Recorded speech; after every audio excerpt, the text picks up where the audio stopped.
Hello, everyone, and welcome back to our show, Analyst Call. This is your host, Ozair Akhtar, and today with us we have Mr. Rohit Srivastav. Mr. Rohit is founder of the organization IndiaCharts.com, former fund manager and head of research at Sher Khan by BNP Paribas. Mr. Rohit has been associated with the stock market for more than 30 years and appears frequently on business channels like CNBC 18. Mr. Rohit is one of the most prominent voice when it comes to intermarket analysis. So, Mr. Rohit, you're welcome to the show. It's a pleasure and honor to have you here. I hope you're doing well. Now, before we deep dive into how to actually adopt intermarket analysis, could you please help us a little to understand actually what is intermarket analysis? So, intermarket analysis finds its roots way back with the father of technical analysis, Charles Dow. Very early on, he developed indices to track the markets, which are now known as the Dow Jones Industrials Index, the Dow Jones Utilities Index, or the Dow Jones Transports Index.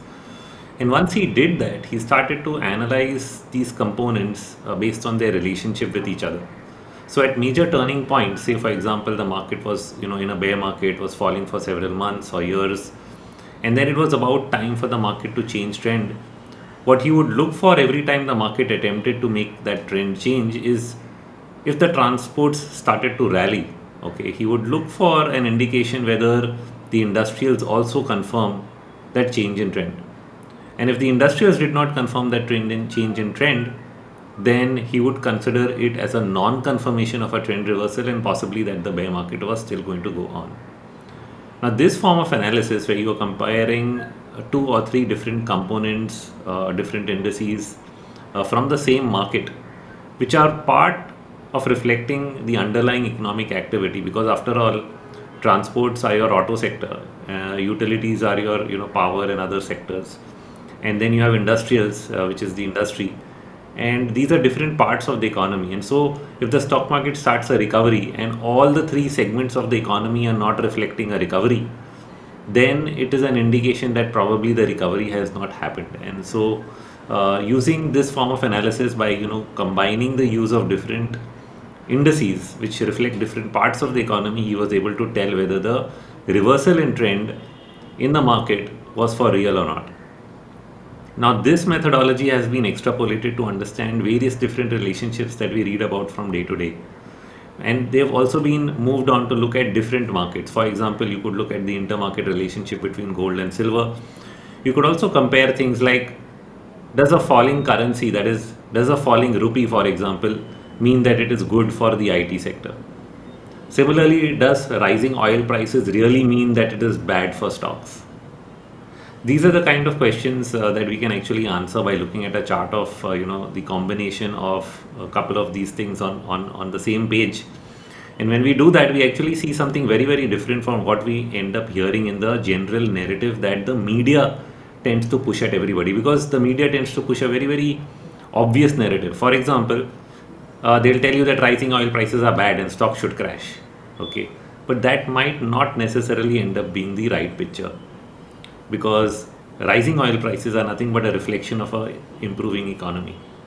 When the economic activity actually picks up, demand for oil is going to pick up because people are going to drive more cars around, industry is going to produce more, and so a higher demand for oil will reflect in higher oil prices. So is that really a bad thing? And so the best way to understand this and get more convinced about what I'm saying is not just to hear me out, but I should actually share a couple of charts. So that's what I'm going to do. Okay, I'm going to look at the chart of what I was just talking about, that is oil along with the Nifty, which is the most common thing that people will look at and want to understand. Now, when you see the price of oil and Nifty, you can go back all the way to 2008 and onwards, whatever we are seeing on this chart.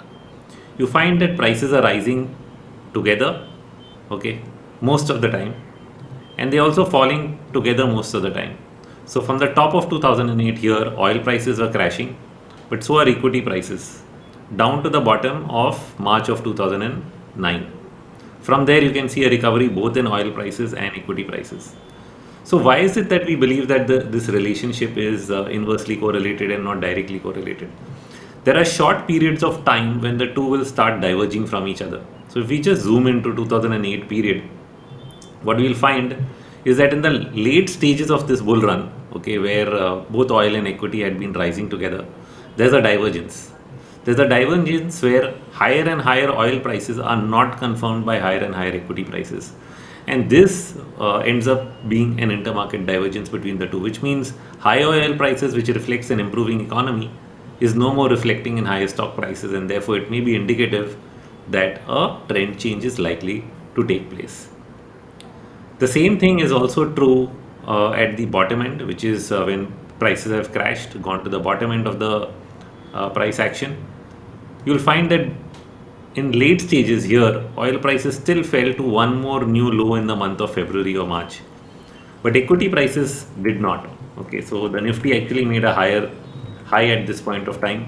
So with this slightly lower low, we made a slightly higher low in equity, and that resulted in a trend reversal eventually taking hold and driving prices much higher. So again and again, we've seen these divergences in late part of a trend. We see a divergence between two asset classes when we compare them. But a significant part of the move, as we even see here, say between 2015 and 2018, is in the same direction. If oil prices are falling, equity prices are also falling. If oil prices are going up, equity prices are also going up. So this is completely opposite to the narrative that people talk about, that rising oil prices are not good for stocks and for inflation and so on. But stocks actually go up when inflation happens, and so that's a misnomer. It's a wrong relationship. But note what happened from 2018 to 2020. You actually had lower oil prices while the Nifty was still trying to make higher highs. Not significant, but attempting to do so. Eventually, this resulted in a failure where both of them declined together. Now, why did both decline? Shouldn't falling oil prices, which was so sharply down into 2020, been good for stocks? And the answer is no, because the falling oil price reflected weakening demand, which is what drives equities lower as well. And since 2020, both have been recovering.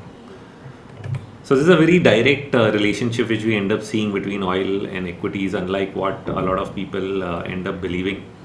And the same thing can then also be seen, just like in the example that we discussed of US transports versus US industrials. Okay, if the industrials do not confirm what the transports are doing, or the transports do not confirm what the industrials are doing, then probably the stock market has not bottomed out and is still likely to go lower or higher.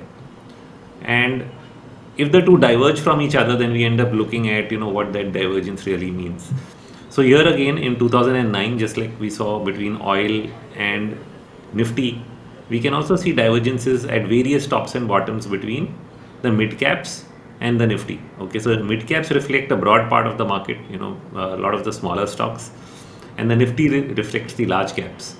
But at major turning points, like in 2009 at the bottom, the final decline in the mid caps was not confirmed by the Nifty. So the Nifty was no more falling along with the mid caps, which means the weakness seen in one part of the market was not confirmed by another, and therefore that weakness was probably not real, and the odds of a trend reversal were actually higher. These kind of divergences have been seen over and over again. We see it here again throughout the 2018 to 2020 period. We can go back and look at different time periods. Here at this top, we can also see a divergence where a higher high in the mid caps was not confirmed by a higher high in the Nifty, and that eventually led to another 6 months of decline in that market. So time and again, we've seen these divergences work between two asset classes. And what you have to really do is that every time you look at a divergence, you have to apply yourself and see whether the next trend reversal ends up being meaningful or not. Now, this form of analysis is not only relevant to people looking at equity, but can be done in any asset class.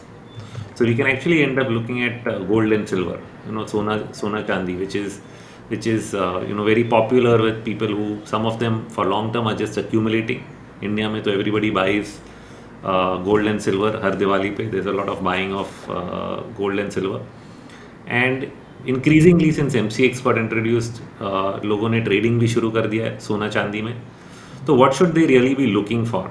In the short term, कई बार ऐसा होता है कि सोने का भाव बढ़ जाता है और चांदी का भाव नहीं बढ़ता है, और फिर कभी कभी ऐसा भी होता है कि सोने का भाव घट जाता है और चांदी का भाव घटता नहीं है. And those divergences are actually indicative कि शायद एक ट्रेंड रिवर्सल आने वाला है. क्योंकि दोनों साथ में क्यों नहीं चल रहे हैं। तो ये चीज़ हम लोग not only long term but even short term में कई बार ट्रेडिंग में इस्तेमाल कर सकते हैं। जैसे कि 2010 में एक मेजर टॉप बना था जहाँ से कि सोना चांदी का भाव इंटरनेशनल प्राइसेस में करीब 50% ऑलमोस्ट नीचे आ गया। तो इस पॉइंट पे जब हम देखते हैं कि सिल्वर के प्राइसेस यहाँ घटे, बहुत शार्पली घटे, उसके बाद दे वेंट अप अगेन। ये जो हाई बना, this is a lower high in silver, जहाँ पे भी गोल्ड ने एक हायर हाई बनाया। So gold continued to make higher highs in price where as silver did not. And इस इंटर मार्केट डाइवर्जेंस, मतलब ये जो डाइवर्जेंस हुआ दोनों में, it was actually a sign कि आगे के महीनों में जो तेज़ी का ट्रेंड है, जो तेज़ी का माहौल था सोने चांदी के मार्केट में, वो बिगड़ने वाला है या वो चेंज होने वाला है। And so the trend change from up to down. This kind of divergence has been seen at many points in the short term or in the medium term between gold and silver. So we can actually zoom down and look at some of the narrowest points. For example, we can go down here and even look at the very short term divergence जो कि इधर हुआ है. Okay, तो इधर भी divergence हो जाता है कि यहाँ भाव बढ़ने लगा बट यहाँ भाव नहीं बढ़ रहा है. ओके, छोटे छोटे डाइवर्जेंसेस आ जाते हैं. जैसे कि इस पॉइंट पे very sharp rally in silver prices but not a very sharp rally in gold. And even more here, ये जो लो था ये लो ही टूट गया सोने में, बट चांदी में ये लो नहीं टूटा. तो ये जब लो नहीं टूटा, ओके, तो it is an indication that there is still strength in one part of the market, and therefore the weakness that we saw in gold in May of 2016 was not confirmed by further weakness in silver, and therefore it was not a sign that the trend had changed from down to up, and eventually सोना चांदी दोनों ने ऊपर की तरफ वापस गए और वहाँ पे न्यू हाइज बन गए. We can bring this analysis all the way back to 2020. 2020 में क्या हुआ? Silver prices broke the entire supports of the last many years. From 2015 to 2020, there was a multiple support range which silver broke. But this break in silver was not confirmed by a break in gold. Gold prices were making a much higher level, a higher low.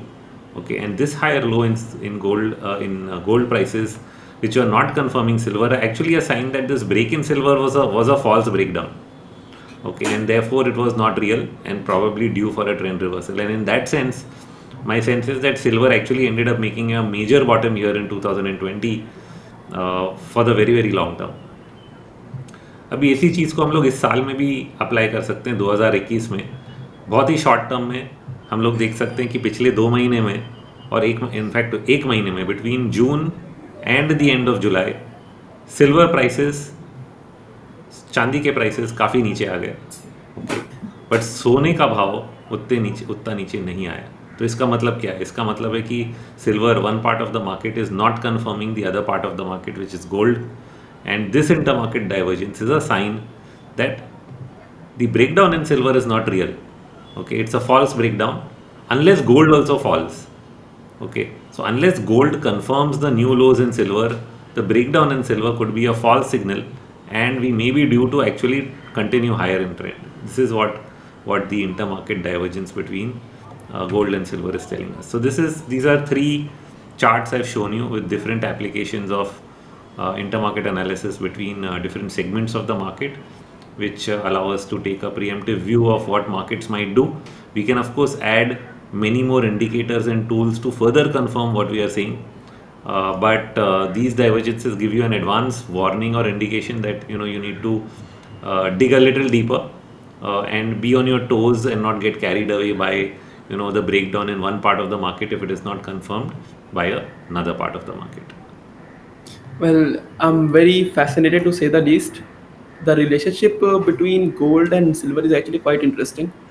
So I hope that insight really helps a lot of the viewers to understand how to look at different parts of the market. You can't simply look at one segment and take a big view of what is likely to happen. Comparing different segments is a very important way of understanding the market strength, the market internals, and then making your forecast of where things might be headed. Very, very interesting, Mr. Rohit. So I've got a little bit crux about what is actually intermarket analysis and my opinion or significance of intermarket analysis is actually increased a lot. काफ़ी helpful चीज़ हो जाता है ये trading में if you are able to actually understand what is a false breakdown what is a false breakout with help of other assets. So I'm pretty sure that even our viewers have learned a lot about it. Now, Mr. Rohit, it was a pleasure having you on our show, and thank you very much for teaching people this. To our viewers, thank you very much for tuning in. If you want to contact Rohit to learn more about intermarket analysis, then his socials and his website will be linked down below. You please feel free to contact him. Again, thank you, Rohit, for helping us understand this. And I'll see you all in the next episode of Analyst Call.